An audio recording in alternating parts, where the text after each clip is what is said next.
Hello everyone, welcome to Prakriti classes. I hope you are doing well. तो friends, आज की इस क्लास में हम सीडीपी के वृद्धि और विकास के बारे में पढ़ेंगे, जिसे आप ग्रोथ एंड डेवलपमेंट के नाम से भी जानते हैं।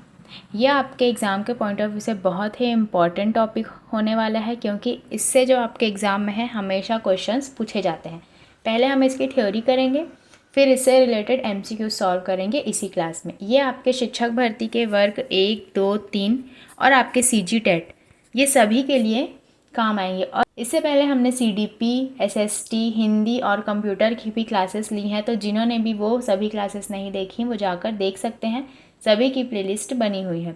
तो जो भी नए हो वो हमारे चैनल को सब्सक्राइब कर लीजिए, क्योंकि यहाँ आपको बिल्कुल फ्री क्लासेस प्रोवाइड की जा रही हैं। और वीडियो अगर पसंद आए तो लाइक, कॉमेंट एंड शेयर ज़रूर कीजिए। और आप हमारे टेलीग्राम चैनल को भी ज्वाइन कर सकते हैं, लिंक आपको डिस्क्रिप्शन बॉक्स में मिल जाएगा। तो चलिए आज की क्लास हम स्टार्ट करते हैं।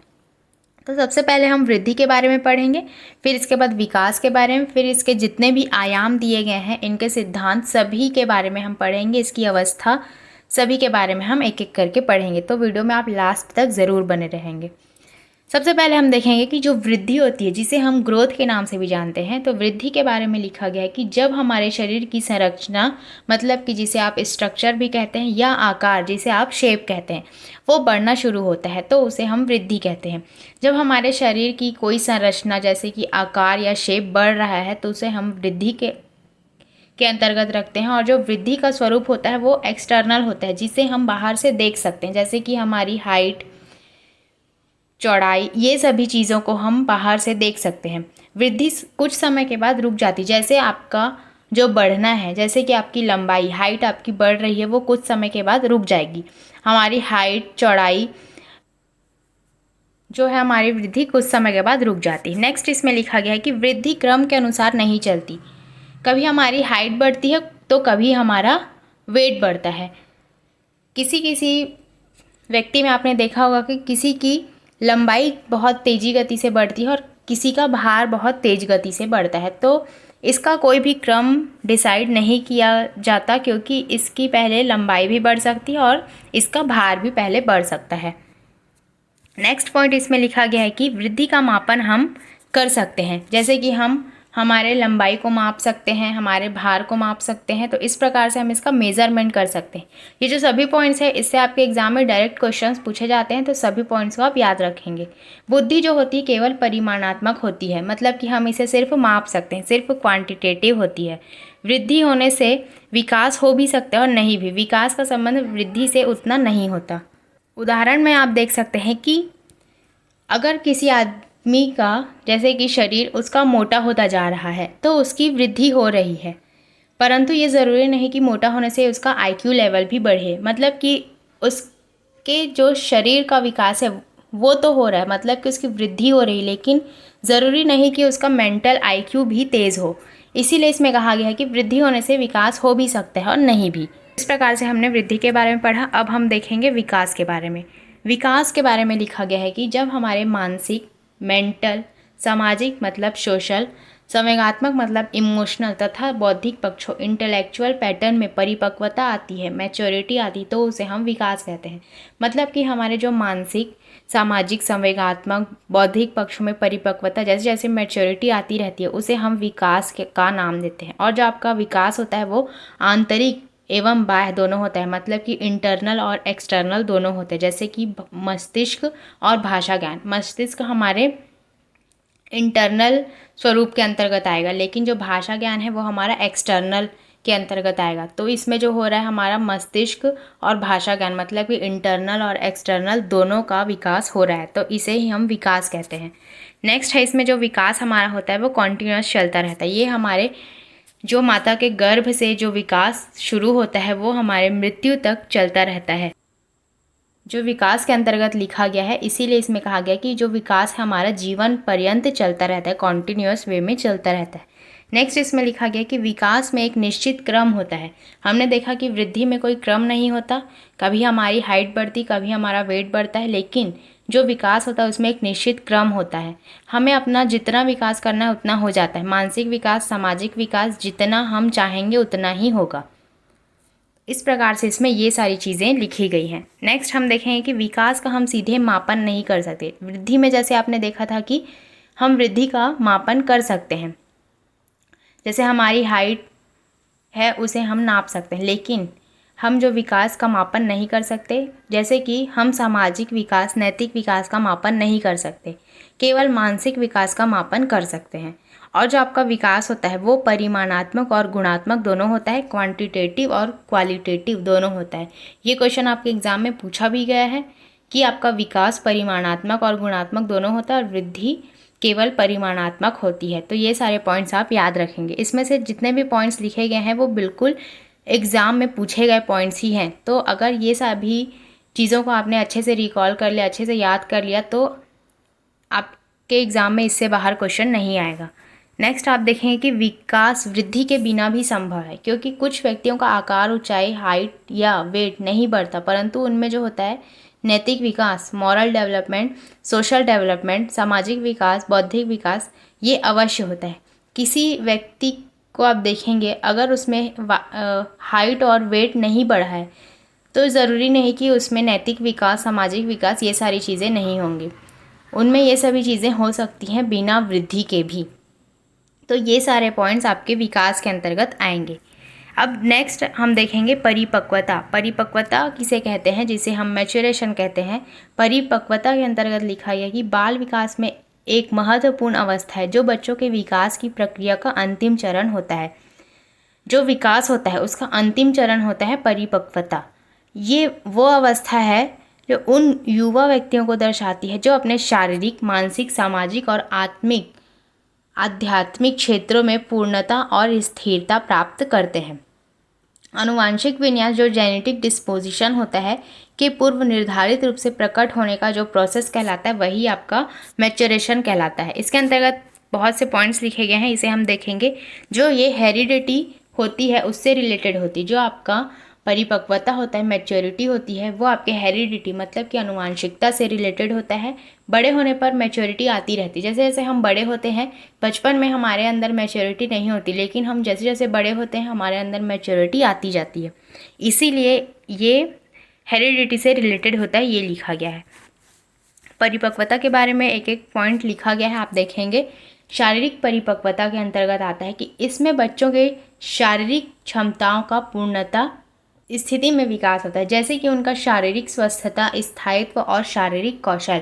इसमें जो है इनके शारीरिक क्षमताओं की पूर्णता स्थिति में विकास होता है, जो भी उनके शरीर से रिलेटेड है, जैसे कि शारीरिक स्वस्थता, स्थायित्व, शारीरिक कौशल, ये सभी चीज़ें आपके शारीरिक परिपक्वता के अंतर्गत आएंगे। और जो मानसिक परिपक्वता है आपका, इसके अंतर्गत आपका आएगा ये बच्चों के मानसिक संतुलन, बुद्धिमत्ता और सामाजिक एवं भावनात्मक स्थिति का विकास होता है। इसमें जो स्वयं की पहचान, साहस और संतुष्टि का अनुभव शामिल होता है। ये आपके बेसिकली मानसिकता से रिलेटेड होता है। नेक्स्ट हम देखेंगे सामाजिक परिपक्वता। इसमें जो बच्चे होते हैं उनका समाज में सहभागिता, सामाजिक संबंधों का मजबूत होना और सामाजिक मूल्यों का समर्थन होना, ये सभी चीज़ें इसके अंतर्गत आती हैं, जो सामाजिक परिपक्वता कहलाती है। नेक्स्ट इसमें लिखा गया आध्यात्मिक परिपक्वता, जिसे आत्मिक परिपक्वता भी कहते हैं। ये बच्चों के स्वाभाविक रूप से विकसित होने के अंतर्गत आता है। उनके स्वप्नों और लक्ष्यों को समझते हैं, स्वयं के मूल्यों और मान्यताओं को समझते हैं। तो ये आध्यात्मिकता के अंतर्गत आएगा। अब हम देखेंगे विकास के आयाम। विकास के आयाम भी बहुत इंपॉर्टेंट है, इससे आपके एग्जाम में क्वेश्चंस पूछे जाते हैं। इनके आयाम के अंतर्गत लिखा गया कि जो व्यक्ति विकास के विभिन्न आयाम हैं, मनुष्य के आयु के साथ होने वाले परिमाणात्मक परिवर्तनों के साथ ही गुणात्मक परिवर्तन भी होते हैं। जो विकास के अंतर्गत आता है, परिमाणात्मक और गुणात्मक दोनों परिवर्तन होते हैं। विकास शब्द का अर्थ इसी प्रकार के गुणात्मक परिवर्तनों से लगाया जाता है। मानव विकास के विभिन्न आयामों को इस प्रकार से विभाजित किया गया है। अब इन्हें किस प्रकार से विभाजित किया गया है, कौन सी अवस्था किस विकास के अंतर्गत आएगी, इस सभी के बारे में हम एक एक करके पढ़ेंगे। इन्हें 5 आयामों के रूप में विभाजित किया गया है। पहला होता है आपका शारीरिक विकास, सामाजिक भावनात्मक विकास, तीसरा होता है संज्ञानात्मक विकास, फिर आपका होता है भाषा और प्रारंभिक साक्षरता विकास, और लास्ट आपका होता है नैतिक विकास। इनके अंतर्गत ही सभी को बांटा गया है। तो सबसे पहले हम देखेंगे जो शारीरिक विकास, फिजिकल डेवलपमेंट आपका होता है, उसके अंतर्गत कौन कौन सी अवस्था आती है। तो जन्म पूर्व की गर्भावस्था में ही व्यक्ति का शारीरिक विकास प्रारंभ हो जाता है। जब बच्चा गर्भ में होता है तभी से उसका जो शारीरिक विकास है वो प्रारंभ हो जाता है, जो एक स्वाभाविक और प्राकृतिक एवं सतत प्रक्रिया है जो कि आपके मृत्यु पर्यंत तक चलती रहती है, जिस पर वंशानुक्रम एवं वातावरण का प्रभाव पड़ता है। और जो वंशानुक्रम और वातावरण है ये इसका गुणनफल होता है।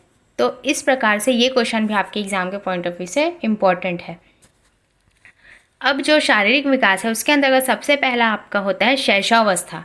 शैशवावस्था में आता है आपका जन्म के समय तथा संपूर्ण शैशवावस्था में बालक का भार बालिका के भार की तुलना में अधिक होता है। जो आपके बालक का भार होता है वो बालिका के भार की तुलना में अधिक होता है।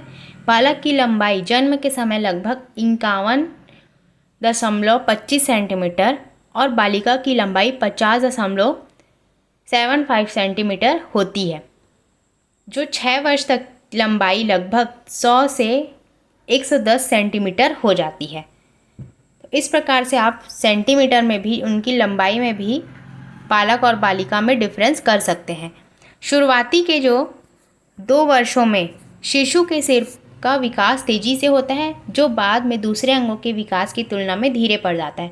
जो हमारा 2 वर्ष का बालक होता है उसके जो सिर की अवस्था होती है उसका विकास सबसे तेजी से होता है। बाद में उसके शरीर के दूसरे अंगों का विकास धीरे धीरे होता है और वो बाद में धीरे पड़ जाता है। सारे पॉइंट्स आपके एग्जाम के पॉइंट ऑफ व्यू से बहुत ही इंपॉर्टेंट है। नेक्स्ट इसमें लिखा गया कि प्रथम महीने में शिशु के हृदय की धड़कन लगभग 140 बार प्रति मिनट की होती है, जो लगभग 6 वर्ष की आयु में घटकर 100 बार प्रति मिनट तक रह जाती है। और जो आपके शैशवावस्था की आयु ली गई है वो 5 वर्ष ली गई है। एग्ज़ाम में 5 वर्ष ही पूछा जाता है, तो ये पॉइंट आप याद रखेंगे। नेक्स्ट आपका लिखा गया है कि बाल्यावस्था। बाल्यावस्था के बारे में लिखा गया है कि इसे हम 6 से 12 वर्ष के अंतर्गत रखते हैं। इसमें जो होता है एक पहला होता है प्रारंभिक बाल्यावस्था, दूसरा होता है उत्तर बाल्यावस्था। तो ये जो अवस्था होती है वो शारीरिक विकास की दृष्टि से महत्वपूर्ण होती है। 12 वर्ष तक लगभग 80 से 95 पाउंड के मध्य हो जाता है। इस अवस्था तक स्थायी दांत निकल जाते हैं और बाल्यावस्था में लंबाई केवल 7.5 से लेकर 10 सेंटीमीटर तक ही बढ़ती है। तो ये सभी पॉइंट्स आप बाल्यावस्था के अंतर्गत याद रखेंगे। नेक्स्ट हमारा है किशोरावस्था। किशोरावस्था में किशोरों का भार किशोरियों की तुलना में अधिक बढ़ता है। इस अवस्था में ऊंचाई में तीव्रता के साथ वृद्धि होती है। इसमें आगे लिखा गया है कि 15 वर्ष की उम्र में किशोर तथा किशोरियों की ऊंचाई लगभग समान रहती है। 18 वर्ष की उम्र तक पहुंचते पहुंचते किशोरों की लंबाई किशोरियों से 6 से 7 सेंटीमीटर अधिक हो जाती है और किशोरावस्था में अस्थिकरण की प्रक्रिया पूर्ण होती है और हड्डियों की संख्या 206 रह जाती है। किशोरावस्था को आप संघर्ष, तनाव, आंधी तूफान इन सभी की अवस्था भी कहते हैं और इससे आपके एग्ज़ाम में क्वेश्चंस भी पूछे जाते हैं। क्वेश्चन को हम आगे कंटिन्यू करेंगे क्योंकि लास्ट में इसके एमसीक्यूज़ भी हम करेंगे, तो लास्ट तक आप ज़रूर बने रहेंगे। नेक्स्ट आप देखेंगे सामाजिक भावनात्मक विकास के अंतर्गत कौन कौन से पॉइंट्स आते हैं। सामाजिक परिस्थितियों के अनुकूल बालकों में व्यवहार करने तथा समायोजन करने की जो योग्यता का विकास होता है वही सामाजिक विकास या समाजीकरण कहलाता है। जो सामाजिक परिस्थितियों के अनुकूल बालकों में व्यवहार करने, जो हमारी सामाजिक परिस्थितियाँ होती है वो बहुत ही अलग अलग होती है और जो बालकों में व्यवहार करने तथा समायोजन करने की योग्यता का विकास करे उसके अनुकूल ही तो वही आपका सामाजिक विकास कहलाएगा। शिशु जन्म से सामाजिक नहीं होता। 1 वर्ष के भीतर शिशु माता पिता को पहचानने लगता है और प्रेम और क्रोध के व्यवहार में अंतर समझने लगता है। नेक्स्ट पॉइंट इसमें लिखा गया है कि 2 और 3 वर्ष की आयु के बीच बालक खेलने के लिए साथी बनाकर उनसे सामाजिक संबंध स्थापित करने लगता है। 5 या 6 वर्ष की आयु में बालक में नैतिक भावना का विकास हो जाता है। नैतिकता का विकास कब होता है? तो 5 या 6 वर्ष की आयु में बालक में नैतिकता का विकास शुरू हो जाता है और बाल्यावस्था में नए वातावरण से अनुकूलन करना व समूह बनाकर या समूह में शामिल होकर सामाजिक गुणों का विकास करना, ये सभी चीज़ें शामिल हो जाती हैं और किशोरावस्था में मित्रता की भावना का समुचित विकास होने लगता है। बाल्यावस्था में कौन सा विकास होगा, किशोरावस्था में कौन सा विकास होगा, ये सभी पॉइंट्स इसमें लिखे गए हैं। तो सभी को आप अच्छे से अपने दिमाग में बैठाते जाएं, क्योंकि इनसे ही आपके एग्जाम में डायरेक्ट क्वेश्चन पूछे जाते हैं।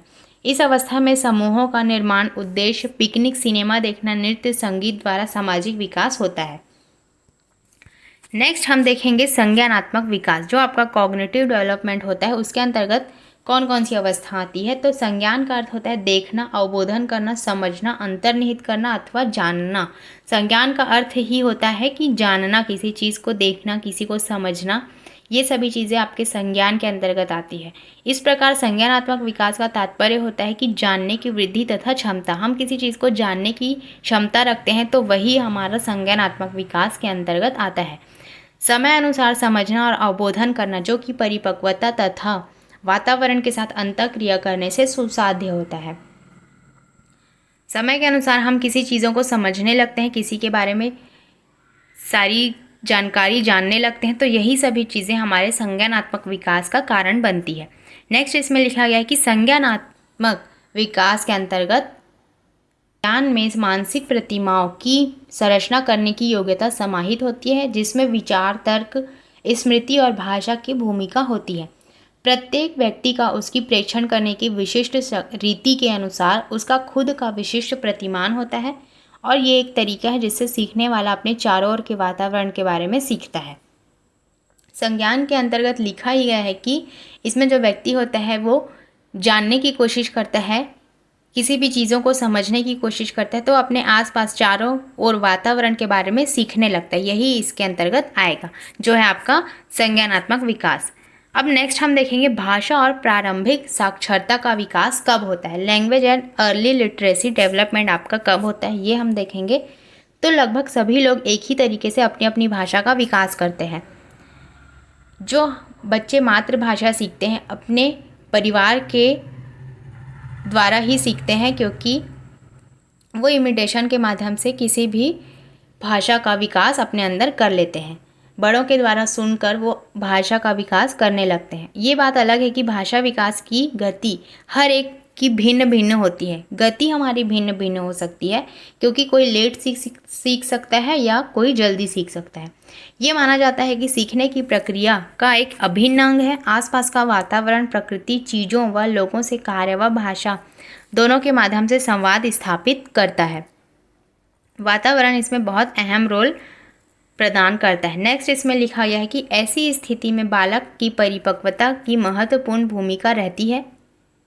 भाषा के विभिन्न अंश और उसके प्रयोग के तरीके बहुत हद तक अनुभव पर निर्भर करते हैं। बच्चे सुनने, बोलने, पढ़ने, पूछने, उस पर सोचने, विमर्श करने तथा लिखित रूप से अभिव्यक्त करने से सबसे अधिक ज़्यादा सीखते हैं। अर्थ से पहले अवधारणा को ग्रहण करते हैं। जो हमारी भाषा का विकास होता है वो इन्हीं चारों कौशल के इर्द गिर्द घूमती है, जो कि आपका है सुनना, बोलना, पढ़ना, लिखना। और ये जो कौशल है, भाषा विकास का कौशल, ये आपके लैंग्वेज में हमेशा पूछी जाती है। तो ये चारों पॉइंट आप याद रखेंगे। नेक्स्ट अब हम देखेंगे जो नैतिक विकास कब होता है। नैतिक विकास जो कि आपका है मॉरल डेवलपमेंट। चरित्र एक अर्जित मानसिक संरचना है जिसमें बालक अपनी उस सामाजिक परंपरा के अनुसार व्यवहार करता है जिसके बीच उसके व्यक्तित्व का विकास होता है।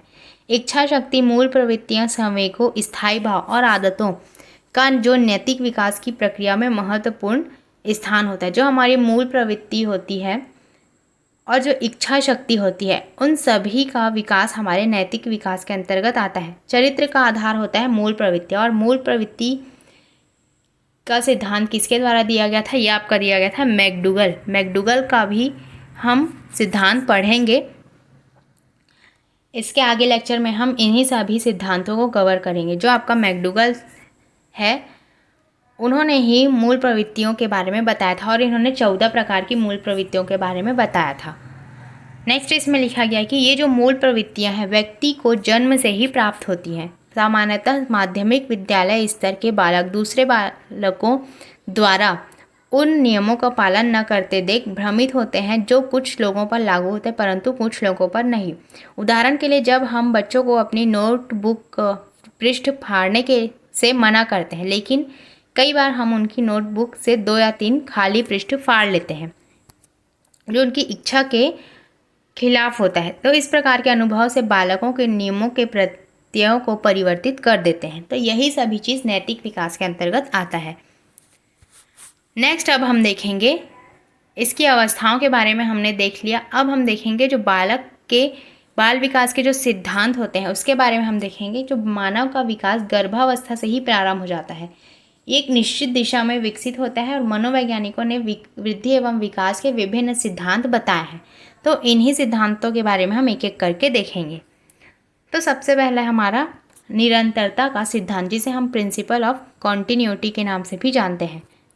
तो निरंतरता के सिद्धांत के अंतर्गत आएगा कि जो हमारा विकास होता है वो कभी ना रुकने वाली प्रक्रिया होती है, ये जीवन पर्यंत तक चलती है। और जो इसकी गति होती है वो कभी धीरे भी होती है और कभी तेज़ भी होती है। और जो हमारा विकास होता है वो हमारे माता के गर्भ से लेकर मृत्यु पर्यंत तक ये चलता ही रहता है। इसीलिए हम इसे निरंतरता के सिद्धांत के अंतर्गत रखते हैं, मतलब कि प्रिंसिपल ऑफ कॉन्टिन्यूटी।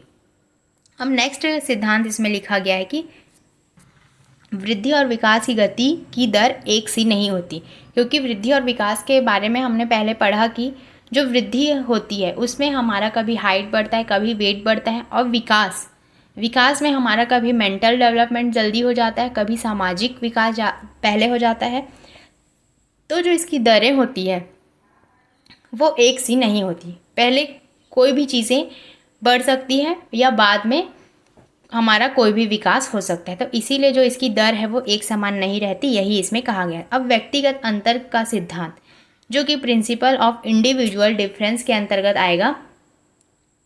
तो इसमें जो लिखा गया है, जो सभी व्यक्तियों के जो डिफरेंसेस होते हैं वो अलग अलग होते हैं। जैसे कि जो बच्चे होते हैं उनका विकास व्यक्तिगत विभिन्नता के अनुसार चलता है। आप किसी को देखेंगे कि कोई व्यक्ति मोटा है, कोई व्यक्ति पतला है और कोई व्यक्ति बौना है और कोई किसी का हाइट कम है। इस प्रकार से आप चीज़ों को देख सकते हैं कि सभी जो व्यक्ति होते हैं उनके अंतर्गत इंडिविजुअल डिफरेंसेस पाए जाते हैं। और ये जो होता है आपका हेरिडिटी और इन्वायरमेंट दोनों का पारस्परिक इस पर डिपेंड करता है कि इन्हीं दोनों की वजह से आपके इंडिविजुअल डिफरेंसेस होते हैं, जो उनके माता पिता से भी मिलते हैं और आपके वातावरण से भी मिलते हैं। मतलब कि आनुवंशिकता और वातावरण इन दोनों का परस्पर संबंध होता है जो आपके इंडिविजुअल डिफरेंसेस होते हैं। और किसी किसी में इंटेलिजेंस, मोटिवेशन और किसी में इंटरेस्ट, सभी चीज़ें अलग अलग होती हैं। इसीलिए जो व्यक्तिगत विभिन्नता है ये भी इसके अंतर्गत आएगा। नेक्स्ट आप देखेंगे विकास क्रम की एक रूपता। इसके अंतर्गत आएगा जो आपका यूनिफॉर्मिटी ऑफ डेवलपमेंट है। जो हमारा विकास होता है उसकी क्रम की एक रूपता होती है, वही आपकी यूनिफॉर्मिटी ऑफ डेवलपमेंट के अंतर्गत आएगी। नेक्स्ट हमारा है एकीकरण का सिद्धांत, मतलब कि प्रिंसिपल ऑफ इंटीग्रेशन। इंटीग्रेशन के अंतर्गत आएगा कि ये बच्चों में एक एकीकरण का गुण पाया जाता है। किसी काम को करने के लिए हम एक साथ सभी अपने जो हमारे हाथ पैर हैं उसे हम एक साथ मिलाकर कार्य करते हैं, तो वो हमारे एकीकरण के अंतर्गत आएगा। नेक्स्ट हमारा परस्पर संबंध का सिद्धांत, इंटर रिलेशनशिप। किसी भी विकास का हमारे जैसे कि शारीरिक, बौद्धिक, संवेगात्मक, इस प्रकार के जो विकास हैं वो हमारे इंटर डेवलपमेंट के अंतर्गत आएंगे। मतलब कि जो इंटर रिलेशनशिप है एक दूसरे से ये परस्पर संबंध रखते हैं। जो हमारा शारीरिक, बौद्धिक, संवेगात्मक विकास है और जो सामाजिक और अन्य प्रकार के विभिन्न प्रकार के विकास है वो अंतर संबंधित और परस्पर एक दूसरे से संबंधित रखते हैं।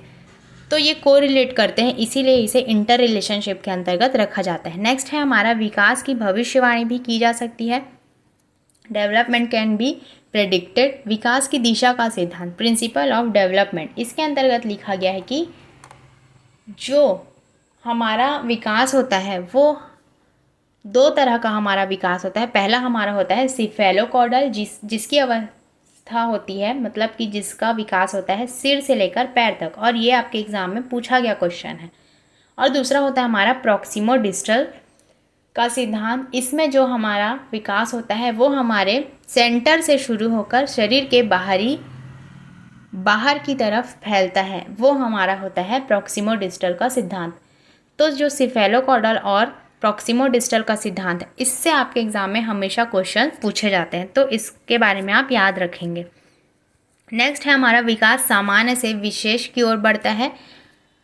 मतलब कि जो हमारा विकास होता है वो जनरल टू स्पेसिफिक ये होता है हमारा विकास, मतलब कि सामान्य से विशिष्ट की ओर होता है। तो ये सभी आयाम आपके विकास के अंतर्गत आएंगे। अब हम देखेंगे इससे जो इम्पॉर्टेंट MCQs हैं वो हम देखेंगे। इससे जो रिलेटेड इम्पॉर्टेंट MCQs है उसे हम एक एक करके देखेंगे। तो आप भी इसे बनाने की कोशिश करेंगे और वीडियो में लास्ट तक ज़रूर बने रहेंगे। क्वेश्चन आपके एग्ज़ाम में पूछे गए क्वेश्चन है और दोबारा भी रिपीट हो सकते हैं, सभी सेलेक्टेड क्वेश्चंस हैं, तो आप भी बनाने की कोशिश करेंगे और इन सभी क्वेश्चन को आप अच्छे से याद रखेंगे। तो सबसे पहला क्वेश्चन इसमें दिया गया है कि बाल विकास में अध्ययन किया जाता है गर्भावस्था से किशोरावस्था तक, गर्भावस्था से बाल्यावस्था तक या गर्भावस्था से जीवन पर्यंत तक या उपर्युक्त में से कोई नहीं। तो हमने पढ़ा बाल विकास के बारे में, जिसमें हमने पढ़ा कि जो बालक का विकास होता है वो माता के गर्भ से लेकर हमारे मृत्यु पर्यंत तक चलती ही रहती है, जो कि निरंतर चलती रहती। तो इसीलिए इसका आंसर हो जाएगा गर्भावस्था से जीवन पर्यंत तक। तो बाल विकास में अध्ययन किया जाता है गर्भावस्था से जीवन पर्यंत तक, तो ये इसका सही आंसर हो जाएगा। नेक्स्ट क्वेश्चन है हमारा, बाल मनोविज्ञान तथा बाल विकास में प्रमुख अंतर क्या है? अध्ययन पद्धतियों में अंतर, क्षेत्र में अंतर, कार्य में अंतर या उपर्युक्त में से कोई नहीं। तो इसका आंसर हो जाएगा क्षेत्र में अंतर। जो क्षेत्र होता है इसका अलग होता है, जो बाल मनोविज्ञान होते हैं और बाल विकास, इसमें जो क्षेत्रीयता का अंतर होता है वही इसमें प्रमुख अंतर आएगा। नेक्स्ट हम देखेंगे क्वेश्चन नंबर 3, विकास का वही संबंध परिपक्वता से है जो उद्दीपन का खाली स्थान से है। जब हमने इसकी थ्योरी की है उसमें हमने ये पॉइंट भी पढ़ा है, इसीलिए मैंने कहा कि सभी पॉइंट्स आपके एग्जाम के पॉइंट ऑफ व्यू से बहुत ही इंपॉर्टेंट है, किसी से भी आपके एग्जाम में क्वेश्चंस पूछ सकते हैं। तो जो इसमें ऑप्शंस दिए गए हैं परिवर्तन, प्रतिक्रिया, प्रयास और परिणाम, तो इसका आंसर हो जाएगा प्रतिक्रिया। जो विकास का वही संबंध परिपक्वता से है जो उद्दीपन का है प्रतिक्रिया से। इस प्रकार से इसका आंसर हो जाएगा ऑप्शन नंबर बी। नेक्स्ट हम देखेंगे क्वेश्चन नंबर 4, शैशवावस्था में बच्चों के क्रियाकलाप खाली स्थान होते हैं मूल प्रवृत्त्यात्मक, संरक्षित, संज्ञानात्मक या संवेगात्मक। तो इसका आंसर हो जाएगा मूल प्रवृत्त्यात्मक। इसे भी हमने पढ़ा है और जो मूल प्रवृत्त्यात्मक वो बताया है आपके मैकडूगल ने ही मूल प्रवृत्त्यात्मक सिद्धांत के बारे में बताया और इन्होंने 14 प्रकार की मूल प्रवृत्तियों के बारे में बताया। तो इस प्रकार से इसका आंसर हो जाएगा ऑप्शन नंबर ए। एक क्वेश्चन में ही सभी प्रकार के पॉइंट्स को आप जानने की कोशिश करेंगे और यही तो इस प्रकार से अगर आप पढ़ेंगे तो आपको सारी चीज़ें अच्छे से याद रहेंगी। नेक्स्ट है हमारा नेक्स्ट क्वेश्चन नंबर 5, तनाव और क्रोध की अवस्था क्या है? शैशवावस्था, किशोरावस्था, बाल्यावस्था या वृद्धावस्था? इसका जो सही आंसर हो जाएगा वो हो जाएगा किशोरावस्था। मैंने पढ़ाते वक्त बताया था कि जो तनाव, क्रोध, इस प्रकार की जो अवस्था होती है वो किशोरावस्था के अंतर्गत आती है, तो यही आंसर इसमें सही हो जाएगा। नेक्स्ट है हमारा क्वेश्चन नंबर 6, शारीरिक वृद्धि और विकास को कहते हैं तत्परता, अभिवृद्धि, गतिशीलता और आनुवांशिकता। इसका आंसर हो जाएगा अभिवृद्धि। शारीरिक वृद्धि और विकास को हम अभिवृद्धि के नाम से भी जानते हैं।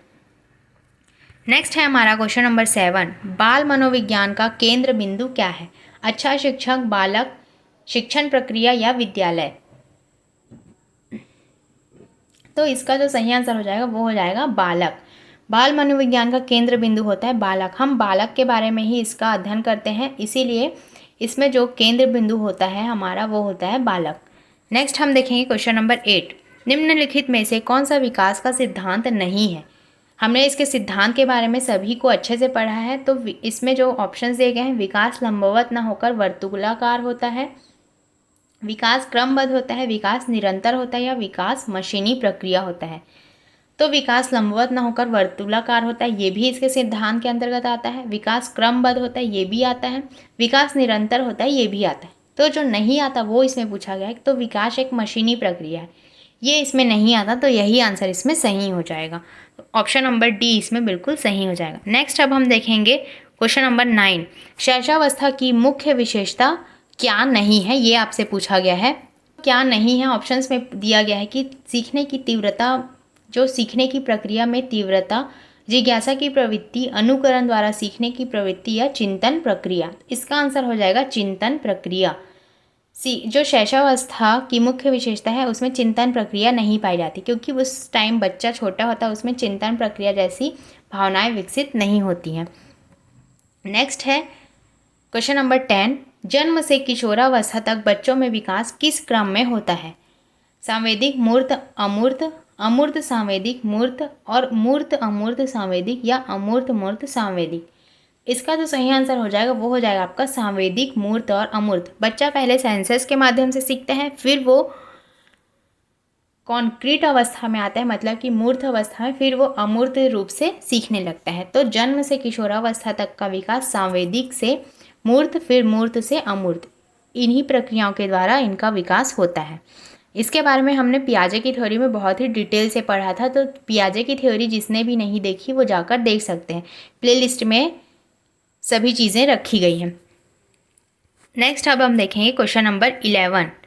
इसमें लिखा गया है कि मानसिक विकास को प्रभावित करने वाला कारक नहीं है, ये पूछा गया है। परिवार का वातावरण, धार्मिक वातावरण, परिवार की सामाजिक स्थिति और परिवार की आर्थिक स्थिति। तो जो हमारे मानसिक विकास को प्रभावित नहीं करता वो है हमारा धार्मिक वातावरण। धार्मिक वातावरण का मानसिक विकास से कोई भी लेना देना नहीं है, लेकिन जो परिवार का वातावरण, सामाजिक स्थिति, आर्थिक स्थिति, इससे हमारे मानसिक विकास बहुत ही प्रभावित होते हैं। इसीलिए जो धार्मिक वातावरण है ये इसके अंतर्गत नहीं आएगा। इस प्रकार से इसका आंसर हो जाएगा ऑप्शन नंबर बी।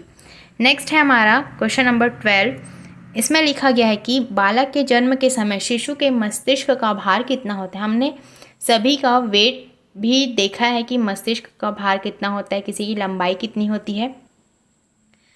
तो इसमें ऑप्शंस दिए गए हैं 300 ग्राम, 350 ग्राम, 400 ग्राम या 450 ग्राम। तो इसका जो सही आंसर हो जाएगा वो हो जाएगा आपका 350 ग्राम। तो बालक के जन्म के समय शिशु के मस्तिष्क का जो भार होता है वो आपका होता है 350 ग्राम। इस प्रकार से इसका आंसर हो जाएगा ऑप्शन नंबर बी। नेक्स्ट है हमारा क्वेश्चन नंबर 13। कल्पना जगत में विचरण होता है शैशवावस्था, किशोरावस्था, बाल्यावस्था या शैशवावस्था व किशोरावस्था। इसका आंसर हो जाएगा शैशवावस्था व किशोरावस्था।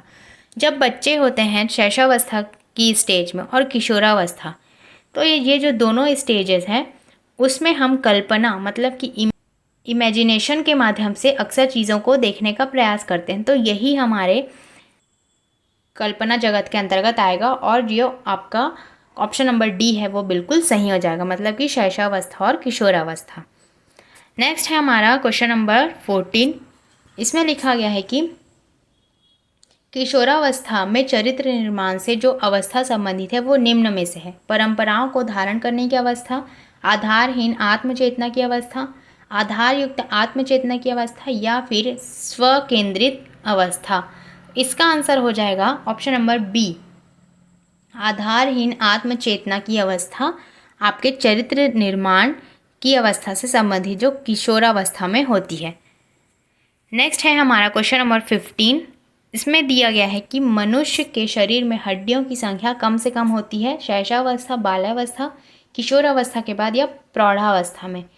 तो इसका आंसर हो जाएगा ऑप्शन नंबर डी, जो मनुष्य के शरीर में हड्डियां होती है उसकी संख्या कम से कम होती है प्रौढ़ावस्था में। तो प्रौढ़ावस्था में हड्डियों की संख्या कम होती जाती है। तो इस प्रकार से इसका आंसर हो जाएगा ऑप्शन नंबर डी। नेक्स्ट है हमारा क्वेश्चन नंबर 16। निम्न में से किस घटना की ओर बालक सर्वप्रथम आकर्षित होना प्रारंभ करता है? प्रकाश, माँ, ध्वनि या भोजन। तो इसका आंसर हो जाएगा, चाहे वो सबसे पहले किस घटना की ओर आकर्षित होना प्रारंभ करता है। बहुत से लोगों को लग रहा होगा कि माँ, लेकिन वो प्रकाश, लाइट को देखकर सबसे पहले आकर्षित होता है। तो इसलिए इसका आंसर होगा ऑप्शन नंबर ए इसमें बिल्कुल सही हो जाएगा कि प्रकाश को ही देखकर बालक सर्वप्रथम आकर्षित होना प्रारंभ करता है। तो दोस्तों आज हमने पढ़ा बाल विकास के वृद्धि और विकास के बारे में। सबसे इम्पॉर्टेंट आपका ये चैप्टर था और इसमें जो भी पॉइंट्स मैंने बताए वो सभी आपके एग्ज़ाम में आने वाले क्वेश्चंस हैं। तो सभी पॉइंट्स को आप अच्छे से देखेंगे और पूरी थ्योरी और इसके एमसीक्यूज़ लगाने की कोशिश करेंगे, क्योंकि इसे बाहर आपका क्वेश्चन नहीं पूछा जाएगा। तो जो भी नए हों वो हमारे चैनल को सब्सक्राइब कर लीजिए और ज़्यादा से ज़्यादा इसे शेयर कीजिए, क्योंकि यहाँ बिल्कुल आपको फ्री क्लासेस प्रोवाइड की जा रही हैं। और कमेंट करके ज़रूर बताइए कि आज की क्लास आपको कैसी लगी। तो चलिए आज की क्लास हम यहीं समाप्त करते हैं। मिलते हैं ऐसे ही नेक्स्ट क्लास में, तब तक के लिए thank you and take care.